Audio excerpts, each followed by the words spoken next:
सर्वज्ञ श्री चक्रधर स्वामी की जय। दिनांक 21 डिसेंबर ते 28 डिसेंबर 2025 या कालावधीमध्ये सावरगाव बर्डे जिल्हा वाशिम या ठिकाणी हा द्वितीय वर्षातला सोहळा ज्ञान निरूपणाचा सोहळा संपन्न झालेला आहे। मागील वर्षी 2024 मध्ये या पोथीच्या आधी निरूपणाच्या आधी 1 महिना आधी मला सावरगावहून फोन आलेला होता मोहनकड यांचा, आणि मोहनकड यांची माझी भेट झालेली होती आणि त्यांचं नाव मी मोहनकड मसला, अजूनही तेच नाव आहे बरं का। आणि त्यांचा फोन आला त्याच्यानंतर त्यांनी सांगितलं की असं असं आमची अपेक्षा आहे की आमच्या गावामध्ये श्री ब्रह्मविद्या निरूपणाचं सोहळा अजून झालेला नाही, आणि तुमचं जे रेकॉर्डिंग वगैरे जे आहे किंवा करंजी या ठिकाणी तुम्हाला आम्ही ऐकलेलं पण आहे, आम्हाला असं वाटतंय की आमच्या गावाला तुमच्यासारख्या व्यक्तीची आवश्यकता आहे आणि तुम्ही आमच्या इथे निरूपण कराल का। मी म्हटलं आपण भेटून बोलू। मी नागपूरच्या निरूपणाला निघालेलो होतो, प्रवासातच होतो आणि त्याच्यातच आमचा फोन झाला आणि मी त्यांना सांगितलं बघा मी इथूनच चाललेलो आहे, मालेगाव जहागीरला आमचे भगवान सरकटे सर आहेत, त्यांच्याकडे आपण भेटूया। सावरगाव कुठे मला माहित नव्हतं आणि तिथे आमची भेट झाली, बोलणं झालं आणि तदनंतर त्यांच्यासोबत अजून 3-4 जण होते, आमचे माधव भाऊ शेळके होते, तुम्ही होते, अजून 2-3 लोक होते आणि त्यांनी ही सगळी परिस्थिती सांगितली आणि त्यांनी सांगितलं की 5 दिवस आम्हाला हा निरूपण घ्यायचा आणि 5 दिवसात आमचं तुम्ही गाव बदलून द्या। मी पण हो बोललो आणि मग सगळं बोलणं झालं, तारीख निश्चित झाली डिसेंबरची आणि तदनंतर 18 डिसेंबर ते 22 डिसेंबर असा सोहळा होता तो। आणि मी नागपूरच्या निरूपणाला निघालो आणि प्रवासातच माझ्या लक्षात आलं की ज्या ठिकाणी गेले 30-40 वर्षापासून काही निरूपण नाहीये त्या गावाला 5 दिवसामध्ये आपण कसं काय बदलू शकतो। आपण तर हो बोललो, पण म्हटलं मी माझे प्रत्येक कार्य जे आहे ते देवावर सोपवत असतो बरं का। माझं निरूपण जर का चांगलं होत असेल, ते जर का लोकांना समजत असेल किंवा त्या लोकांना त्याचा बोध होत असेल तर या सर्वाचं श्रेय, जसं तुम्ही सगळ्याचं श्रेय मला देत आहात, परंतु मी मात्र या सर्व कार्याचं श्रेय परमेश्वराला देत असतो आणि परमेश्वर हे सर्व कार्य माझ्याकडनं करवून घेत असतात। आणि म्हणून मी म्हटलं आता जे परमेश्वर करतील ते, आणि खरोखर मागील वर्षी मी 5च दिवस या ठिकाणी होतो आणि 5 दिवसामध्ये मलाही अपेक्षित नव्हतं एवढ्या टक्केवारीमध्ये हे गाव बदललं बरं का। खूप मोठा बदल या गावामध्ये त्यावेळेला झालेला आहे आणि मी माझ्या जेवढ्या काही महाराष्ट्रामध्ये माझे निरूपण होतात अनेक ठिकाणी, आता मी जवळजवळ 6 निरूपण 8-8 दिवसाचे 11-11 दिवसाचे असे 6 निरूपण आटपून मी या ठिकाणी 7व्या ठिकाणी आलेलो आहे। मी प्रत्येक ठिकाणी सावरगावचं नाव कधीतरी घेतोच। निरूपण 8 दिवस आहे तर 8व्या दिवशी, पहिल्या दिवशी, 5व्या दिवशी कधी ना कधी सावरगावचं नाव माझ्या मुखामध्ये आल्याशिवाय राहत नाही, कारण की मी जिथेही निरूपण करतो तिथे मी रिझल्ट काय मिळतो आपल्याला ते मी बघत असतो। मी एरवी कुठलं पूजन घेत नाही की पूजन किती मिळालंय, वस्त्र किती मिळालंय वगैरे वगैरे ह्या गोष्टी मी बघत नाही। मी बघतो की माझ्या निरूपणाचा रिझल्ट काय आहे, लोकांमध्ये बदल काय आहे, आणि ज्या ठिकाणी रिझल्ट मिळत नाही त्या ठिकाणी मी निरूपण करत नाही। आणि ज्या ठिकाणी रिझल्ट मिळतो आहे लोकांमध्ये उत्साह पाहिजे। मी असं म्हणत नाही की लगेच लोकांना 100 पैकी 100 मार्क असं रिझल्ट नाही म्हणत, मी त्यांच्या आवडीचा रिझल्ट म्हणतोय। त्यांच्यामुळे तळमळ किती आहे, भले की 2 वर्षाच्या निरूपणात सावरगावमध्ये लगेच काही ज्ञानी नाही झाले, पण ज्ञान घेण्याची जी तळमळ निरूपणाच्या आधी होती ती निरूपण झाल्यानंतर वाढली आणि दुसऱ्या वर्षी पण ती अजून वाढली। जसं त्यांनी सांगितलं की पुढच्या वर्षी आम्ही 80 तरी मार्क मिळवू, ही जी तळमळ आहे ना ही खूप महत्वाची तळमळ असते। आपल्याला ज्ञान नाही झालं तरी चालतं, पण ज्ञान घेण्याची तळमळ मात्र ती शून्यापासून 1, 2, 3, 4 अशा टक्केवारीमध्ये ती वाढली पाहिजे, आणि ती तळमळ मला इथे दिसली. आणि बहुतांशी असं आहे की कार्यक्रमासाठी अख्ख्या अवघ्या गावातली जी काही उपदेशी मंडळी आहे आणि सोबत गावातली इतर देखील जे महानुभाव पंथाचे नाही आहेत. मागच्या वेळेस काही म्हणजे निरूपणाला मी जेव्हा आलो तेव्हा असे सगळे इथे लोक बसले, मागे काही लोक बसले होते. मी म्हटलं ते लोक तिकडे का बसलेत? ते म्हणे हे सगळे महानुभाव पंथाचे नाही, अन्य संप्रदायाचे लोक आहेत वगैरे, वारकरी संप्रदायाचे आहेत, तुम्हाला काही अडचण वगैरे? म्हटलं नाही, मला काही अडचण नाही. तत्वज्ञान जे आहे, म्हणजे एरवी काय झालेलं आहे की धर्माच्या नावाने आपण एकमेकांचा द्वेष करत असतो, आणि मुळात गंमत अशी आहे की धर्म कुणाचाच द्वेष करायला शिकवत नाही आपल्याला. कुठलाच धर्म नाही बरं का, कुठलाही धर्म घ्या, तो कुणाचाही द्वेष करायला शिकवत नाही. पण धर्मीय लोक जे असतात ते मात्र हा थोडासा गोंधळ करत असतात. आणि म्हणून त्या वेळेला या गावातल्या सगळ्या लोकांनी देखील ते निरूपण ऐकलं आणि त्यांनी देखील चांगल्या प्रकारची प्रतिक्रिया दिली सर्वांना, आयोजकांना. हे ऐकून खूप समाधान वाटलं. म्हणजे यामुळे काय आहे की उपदेशी वर्गांमध्ये तर प्रगती आहेच, पण गावांमध्ये जे सर्व धर्मीय लोक आहेत त्यांच्यामध्ये सुद्धा कमीत कमी या बाबतीमध्ये तुमचा आमचा धर्म वेगवेगळा असेल काही हरकत नाही, पण तुमचे आमचे मतभेद असतील तरी हरकत नाही, पण धर्मामुळे मनभेद जे आहेत ते मात्र असता कामा नये. आणि ते मला सावरगावमध्ये मागच्या वर्षी दिसून आलं की सगळेजण या ठिकाणी उपस्थित होतात. आणि मुख्य म्हणजे ज्यांच्या अंगणामध्ये हा सोहळा संपन्न होतो ते दशरथ भाऊ शेळके आहेत. आम्ही मागच्या वेळेस जेव्हा इथे आलो तेव्हा कळालं की त्यांच्या सौभाग्यवती आहेत नलिनीताई, त्यांच्या आई ज्या आहेत त्यांच्या आईंचं देहावसान झालेलं होतं, आणि त्या दुःखामध्ये असताना हा सोहळा इथे संपन्न झाला बरं का. आणि त्यांनी असं मला लक्षातच नाही आलं, मला कुणीतरी नंतर सांगितलं की असं असं झालं बरं का, त्या ताईंच्या आई त्यांचं देहावसान झालं, पण त्यांच्या चेहऱ्यावर कुठलंही दुःख नाही वाटलं. ते धर्मकार्यासाठी त्यांनी इतकी धावपळ केली सगळं काय वगैरे. आणि परत असं झालं की या सोहळ्याच्या वेळेला दशरथ भाऊंच्या ज्या आई आहेत त्या होत्या. मी बघितलं त्यांना, आम्ही त्यांना थोडं दीक्षेबद्दल संन्यासाबद्दल सांगितलं, परंतु ते म्हणाले की मी पुढे बघेन. परंतु त्यांच्याकडे बघून मी हे तुम्हाला हे सांगू इच्छेन की त्यांच्या हातामध्ये स्मरणाची गाठी, मी जेवढ्या दिवस इथे निरूपण होतं 5 दिवस, तेवढे दिवस त्यांच्या हातामध्ये मी स्मरणाची गाठी बघितली.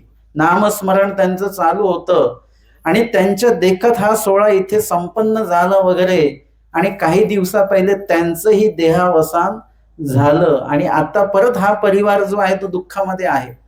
तरी देखील त्यांच्या या गावामध्ये, त्यांच्या या अंगणामध्ये आणि त्यांच्या घरामध्ये हा सोहळा संपन्न आहे. आणि कुठल्याही प्रकारचं म्हणजे धर्मकार्यासाठी हे गाव दुःखात जरी असलं, कारण की या गावामध्ये बहुतांशी शेळके आणि कड हे 2 आडनावाचे जे परिवार आहे तो अधिक प्रमाणामध्ये आहे. म्हणजे कुठेतरी दुःखामध्ये असताना देखील कुठलंही दुःख त्यांनी या ठिकाणी दर्शविलं नाही, अध्यात्माच्या आड ते दुःख येऊ दिलं नाही. आणि वाशिम जिल्ह्यामध्ये माझे जवळपास 5 गावांमध्ये निरूपण, जसं करंजी असेल, बेलखेडा असेल, मालेगाव जहागीर असेल, तांदळी शेवई असेल, आणि अधिक इथलं हे सावरगाव आहे, अशा 5 गावांमध्ये माझे निरूपण एका जिल्ह्यामध्ये होतात. आमच्या तांदळी शेवईचे पण इथे सेवक सगळे आलेले आहेत. तांदळी शेवई हे म्हणजे 1998च्या आसपास आदरणीय कैवल्यावासी आचार्य प्रवर प्रातस्मरणीय श्री मेहकरकर बाबाजी मड यांचं महावाक्याची मोठी पोथी झालेली होती.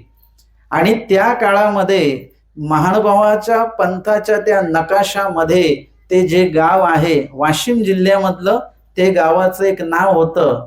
आणि आता वाशिम जिल्ह्याचं तर नाव आहेच, पण वाशिम जिल्ह्यातल्या त्या छोट्या गावाचं नाव त्यावेळेला मोठं झालेलं आहे. आणि नंतरच्या काळातलं हे दुसरं गाव आहे सावरगाव, जे सावरगावाचं नाव आता अखिल वाशिम जिल्ह्यामध्ये होत आहे. आणि मी जिथे निरूपणाला जातो तर माझं स्टेटस असतं. आता लोकांना हे लोक मला मागच्या वर्षापासून विचारायला लागले, हे सावरगाव तुम्ही नेहमी नाव घेता, निरूपणाचे तिथे नाव येतं सावरगाव बर्डे येथील निरूपण, हे कुठे आहे गाव, काय आहे? आणि अशा दृष्टीने लोकांपर्यंत हे गाव पोहोचलं. आणि नुसतं नाव नाही पोहोचलं. नाव कधी पोहोचतं? जेव्हा तुमचं कार्य त्या ठिकाणी घडतं ना, त्याच्याशिवाय नाव होत नसतं. उगाच नाव नाही होत. एरवी किती सावरगावाचं नाव तुम्ही मोठं करून लावलं कमानीवर तर नाही नाव होणार.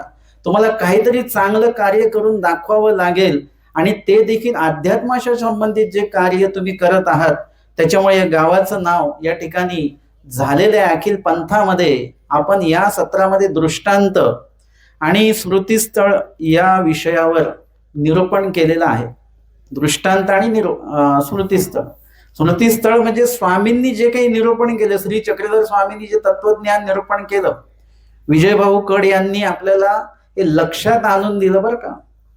ते जरी म्हणाले की इथे मला कोणीच ऐकायला आलेलं नाहीये, आणि खरोखर विजयभाऊ तुम्हाला इथे कोणीच ऐकायला आलेलं नव्हतं, पण तुम्ही असं काही वक्तव्य या ठिकाणी सुंदर प्रकारे केलेलं आहे. तुमची जी काही वैचारिक पातळीतनं तुम्ही जो विचार केलेला आहे आणि तो विचार इथे मांडलेला आहे, तर निश्चितच तुम्हाला लोकांनी ऐकलं बरं का. खूप चांगल्या प्रकारे तुम्ही महानुभाव तत्वज्ञानाची नोंद आहे. 2-4च मुद्दे तुम्ही सांगितले, पण अतिशय उत्तम मुद्दे या ठिकाणी दिलेले आहेत. आणि त्याच्यामध्ये कर्मकांडाचा जो विषय आहे, कर्मकांडांनी सध्याच्या काळामध्ये जसं जनलोकांमध्ये मद्यपानाचं जसं व्यसन आहे ना, तसं कर्मकांडांनी धार्मिक याच्यामधलं हे थोडंसं नासाडी केलेली आहे असं मी म्हणेन. आणि प्रत्येक धर्मामध्ये महानुभाव पंथ देखील याच्यातनं सुटलेला नाही कर्मकांडातनं. आणि मुळात श्री चक्रधर स्वामी म्हणतात की कर्मकांड करू नका, आणि कुठल्याच धर्मामध्ये कर्मकांड करा असं सांगितलेलं नाहीये. धर्मात नाही सांगितलं, धर्मियांनी मात्र आपापल्या स्वतःच्या मनाने मताने जे वाटेल ते धर्मामध्ये नवीन नवीन विधी जे आहेत ते आणलेले आहेत. आणि म्हणून तत्वज्ञानाचा जेव्हा तुम्ही अभ्यास कराल, मी महानुभाव पंथाच्या तत्वज्ञानाबद्दलच नेहमी बोलतो. माझं कुठलंही रेकॉर्डिंग तुम्ही काढा, कर्मकांड विरहित आणि वचनोक्तच.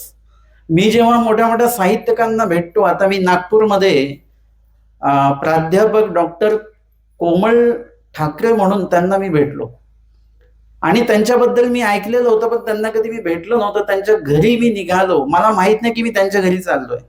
ते स्वतः मला घ्यायला आले, मी बसलो आणि निघालो. ते मला बोलले तुम्ही इतकं मार्मिक बोलता म्हणे, एक एक शब्द तुमचा महत्वाचा असतो वगैरे.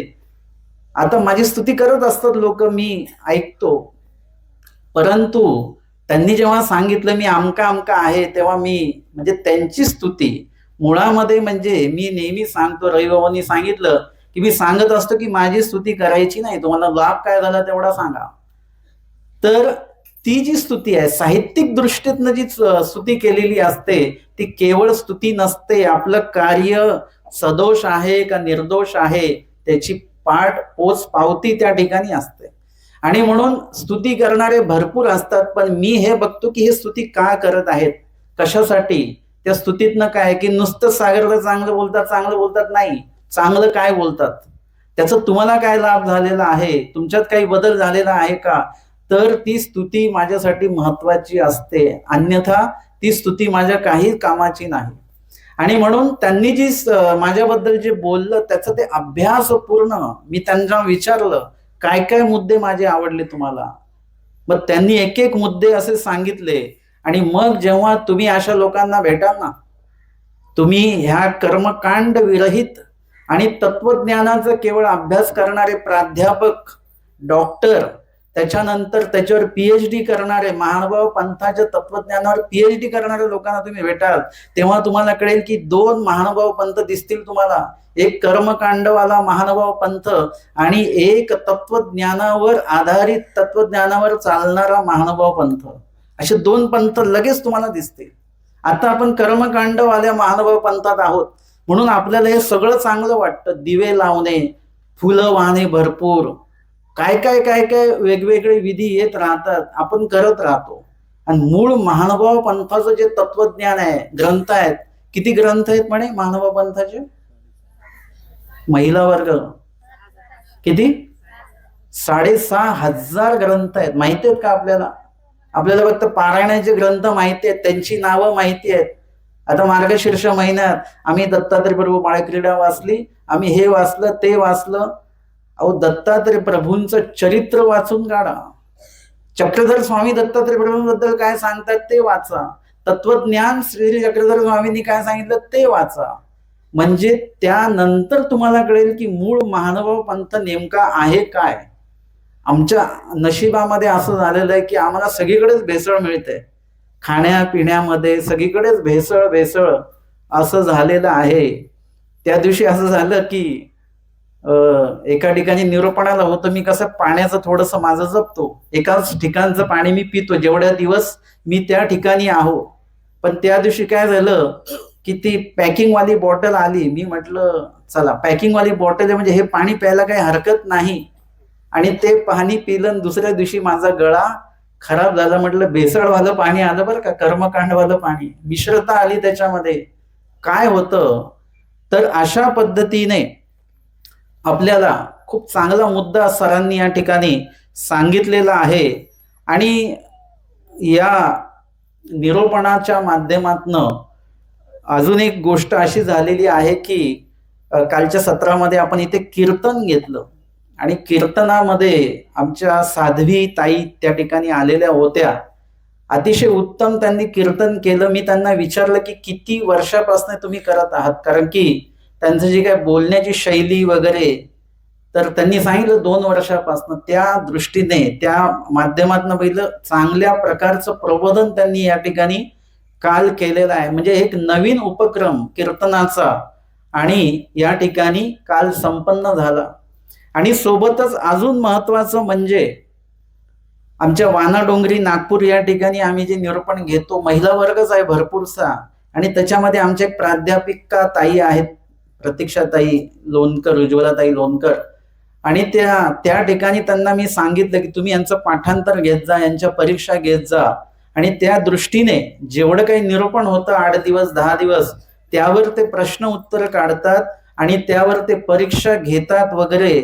आणि सगळं तो उपक्रम ते करत असतात. आणि त्या सगळ्या महिला वर्षभर त्यांना अभ्यास देतात आणि वर्षभर त्या देखील अभ्यास त्यांच्याकडनं घेतात. म्हणजे निरूपणातनं हे घडलं पाहिजे. नुसतेच माझ्या निरूपणाची संख्या वाढवणं हे माझं उद्दिष्ट नाही. आता 2 निरूपण मी रद्द केलेले आहेत. नुसतंच निरूपण नाही, निरूपणातनं काहीतरी प्रबोधन, एक पिढी घडली पाहिजे. आणि महानुभाव पंथ म्हणजे जो गैरसमज आहे महानुभाव पंथाबद्दल, महानुभाव पंथीयांमध्ये देखील आणि महानुभाव पंथीयेतर जे लोक आहेत त्यांच्यामध्ये सुद्धा महानुभाव पंथाबद्दल जो गैरसमज आहे, तो गैरसमज काढण्याचं कार्य मी माझ्या प्रबोधनातनं करण्याचा प्रयत्न करत असतो. आणि म्हणून या ठिकाणी त्या ज्ञानाचा, महानुभाव धर्माचा अभ्यास जोपर्यंत होत नाही तोपर्यंत पंथ आणि तत्व काय तुम्हाला कळणार नाही. म्हणून तोही उपक्रम मी इथे येण्याआधीच मोहनदादा कड आणि मनीषाताई कड यांना मी ते सांगितलेलं होतं की आपण यावेळेला थोडंसं परीक्षा घेऊ, काहीतरी करू. आणि त्यांनी ते मनावर घेतलं, कारण की हे गाव जे आहे ते ज्ञानदृष्टी प्रगत झालं पाहिजे. आणि म्हणून मनीषाताईंनी काय केले की रोजच्या निरूपणातनं आम्ही 10-15 प्रश्न ते काढत होते आणि मग आम्ही ते विचारत होतो. म्हणजे तोंडी परीक्षेचं आयोजन केलं बरं का. त्याच्यानंतर शेवटच्या दिवशी लेखी परीक्षेचं आयोजन, आताच त्याचं बक्षीस वितरण आपण या ठिकाणी बघितलेलं आहे. आणि अतिशय उत्तम मार्क, म्हणजे मी जेव्हा त्यांनी प्रश्न देखील मनीषाताईंनीच काढले होते, तपासले देखील ते त्यांनीच. आणि ते जे काही बक्षीस वगैरे सगळं ते त्यांनी आयोजन त्याचं केलेलं आहे. नाव फक्त माझं झालं त्याच्यामध्ये, परंतु ते सगळी मेहनत त्यांची आहे. आणि अशा दृष्टीने मी काल जेव्हा ते सगळे पेपर बघितले, त्याचे मार्क बघितले, तेव्हा मी प्रत्येक पेपरला म्हणत होतो की ह्यांना छान मार्क मिळाले, यांना पण छान मिळाले, त्यांनाही छान मिळाले. आणि सगळ्यात महत्वाचं म्हणजे रसिका 9 वर्षाची आहे ती. परंतु काल मी बघत होतो की मोठे पण आमचे लोक थोडे इकडे तिकडे बघत होते, काही कॉपी करता येते का, है ना. परंतु आम्ही काही कोणाला कॉपी करू दिलं नाही, कोणाला विचारू दिलं नाही. लक्ष होतं आमचं परंतु ती रसिका जी होती तिने मात्र कोणालाच काही विचारलं नाही. ती तिची ती पेपर सोडवत होती. आता ती कितवीला आहे? तिसरीला आहे. तिसरीलाच आहे. तिला तत्वज्ञानाबद्दल काही नाही माहिती, पण रोजचं जे निरूपण तिने ऐकलं, ती चर्चा जी घरामध्ये त्यांच्या होते ते जे ते ऐकते, आणि त्या दृष्टीने तिने तिच्या पद्धतीने ते सोडवत सोडवत किती मार्क मिळाले तिला? मार्क सांगते 54 मार्क, म्हणजे 100 पैकी 54 म्हणजे 50% मार्क तिला मिळालेले आहेत. हे लक्षात घ्या. एकदा टाळ्या वाजल्या पाहिजे तिच्यासाठी. हे टाळ्या काय वाजवायच्या, म्हणजे तुम्हाला मध्ये मध्ये झोप येत असेल तर थोडस तुम्ही फ्रेश होऊन जाता. तर हे लक्षात घ्या. आता तुम्ही म्हणाल की कार्यक्रमाला वेळ होतोय, परंतु मगाशी चव्हाण सरांनी आमचं मिरवणूक सुरू झाली किती वाजता? आपली 11:15च्या नंतर, है ना. आणि त्यानंतर आमचं सरांचं बोलणं झालं की पटापट आटपावं लागेल. पण नंतर आम्ही म्हटलं जाऊ दे, आता आजचा दिवस कोणाचा आहे? सावरगाव वाल्यांचा आहे, मानव पंथाचा नाही. सावरगाव वाल्यांचा आजचा दिवस आहे. त्यांना काय नाचायचंय नाचू द्या.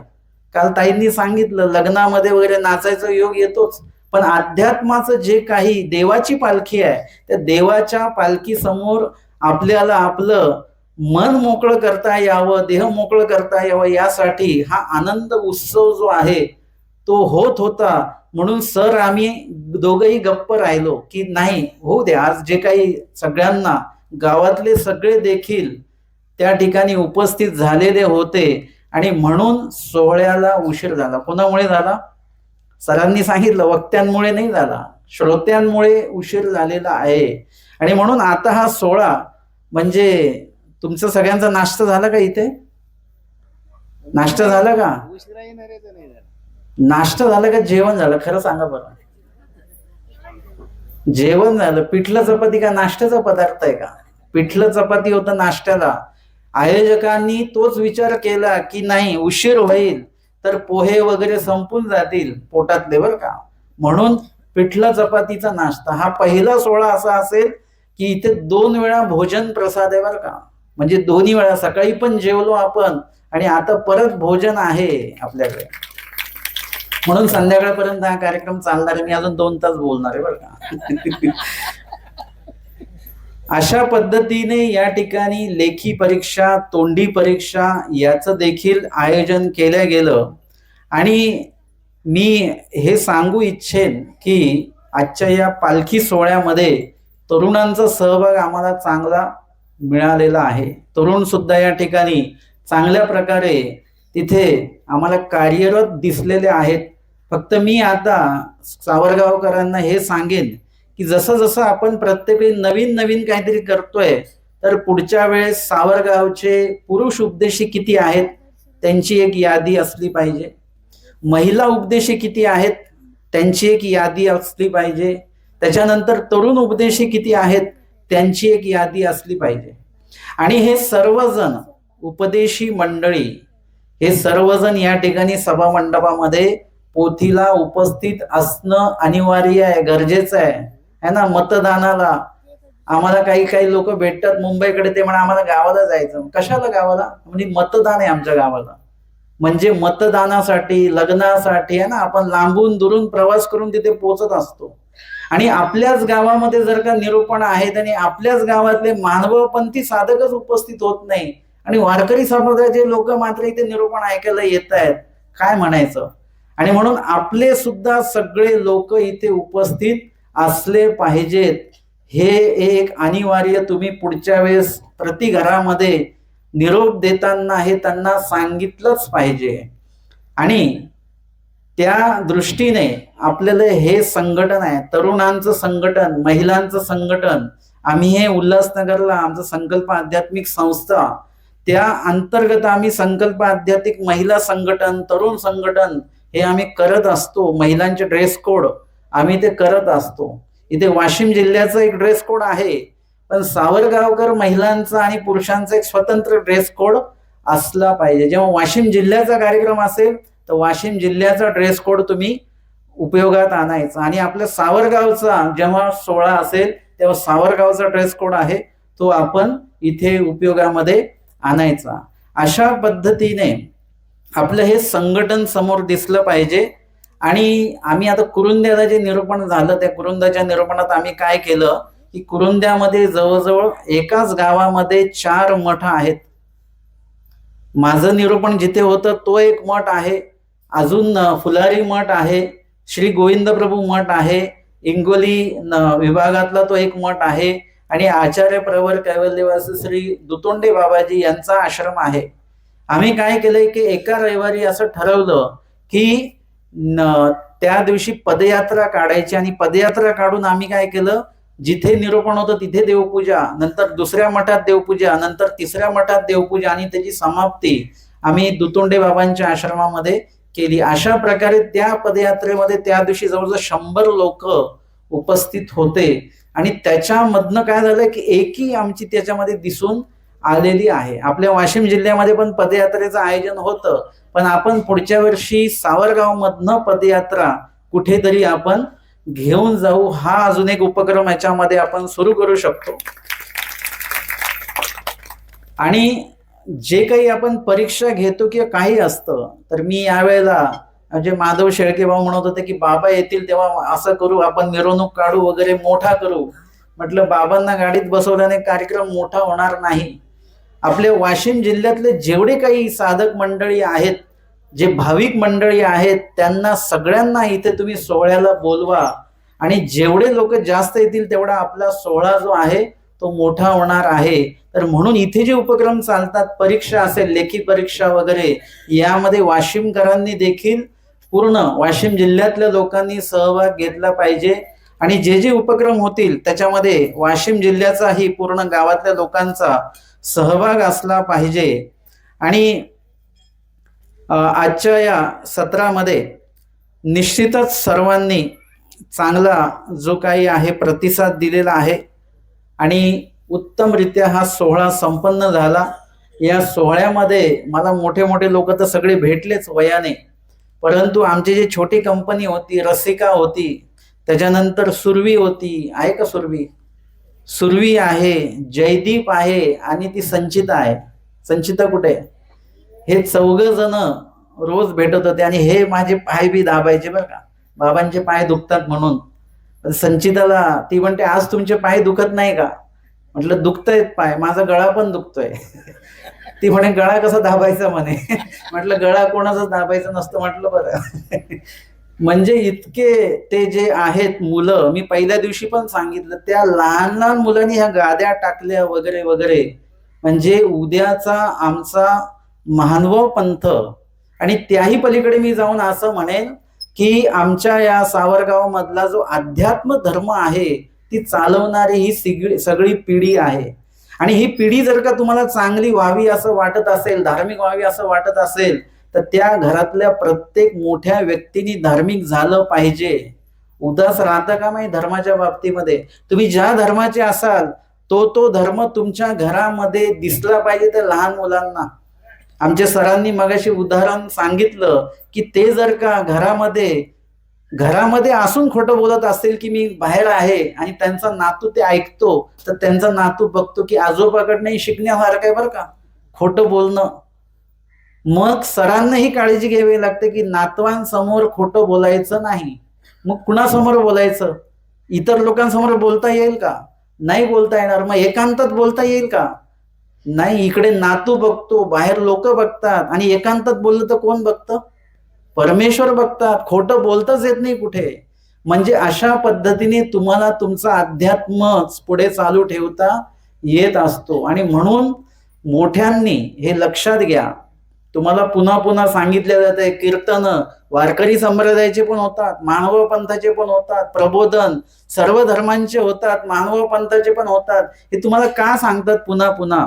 की तुमचे मुलं व्यसनाधीन झाले नाही पाहिजे, याच्यासाठी तुमच्याकडचा धर्म हा उत्तम प्रकारचा असणं आवश्यक आहे.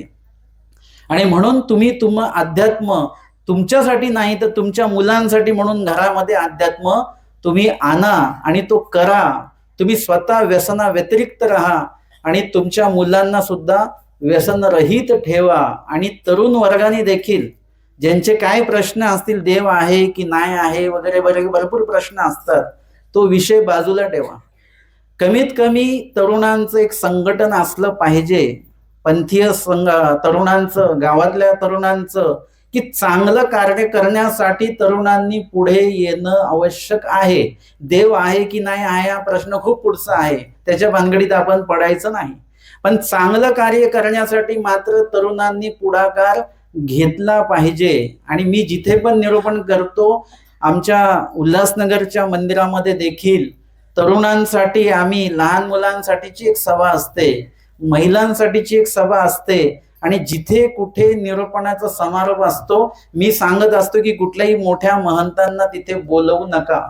कारण की आजचा दिवस, बाकीचे सगळे दिवस मी बोलत असतो, परंतु शेवटचा दिवस हा निरूपण ऐकणाऱ्या लोकांना बोलण्याचा असतो. आणि त्या दिवशी त्यांनी त्यांचं मनोगत व्यक्त करायचं असतं. आणि त्या मनोगतातनं त्यांना निश्चितच कुठे संधी मिळत नाही, आपल्याला कोणी माईक देत नाही बोला म्हणून.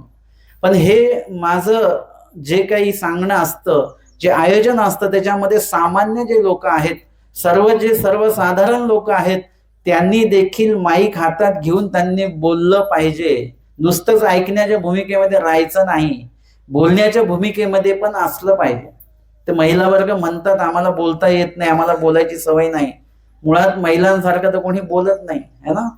सगळ्यात जास्त व्यासंग महिलांचा असतो बोलण्याचा, पण त्यांना माईकवर बोलायची सवय नसते.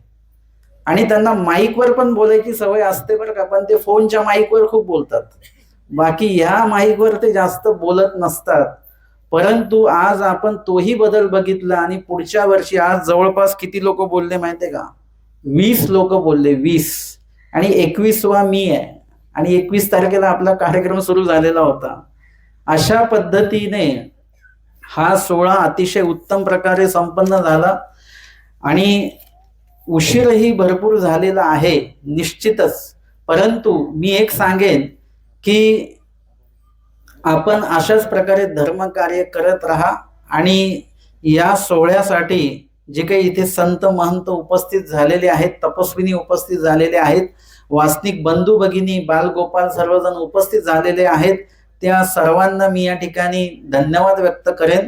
आणि समस्त सावरगाव किंवा वाशिम जिल्ह्यातले जेवढे काही सर्व अनुयायी वर्ग आहेत, उपदेशी धार्मिक वर्ग आहेत, त्या सर्वांचे या ठिकाणी धन्यवाद व्यक्त करेन आणि या ठिकाणी थांबेन.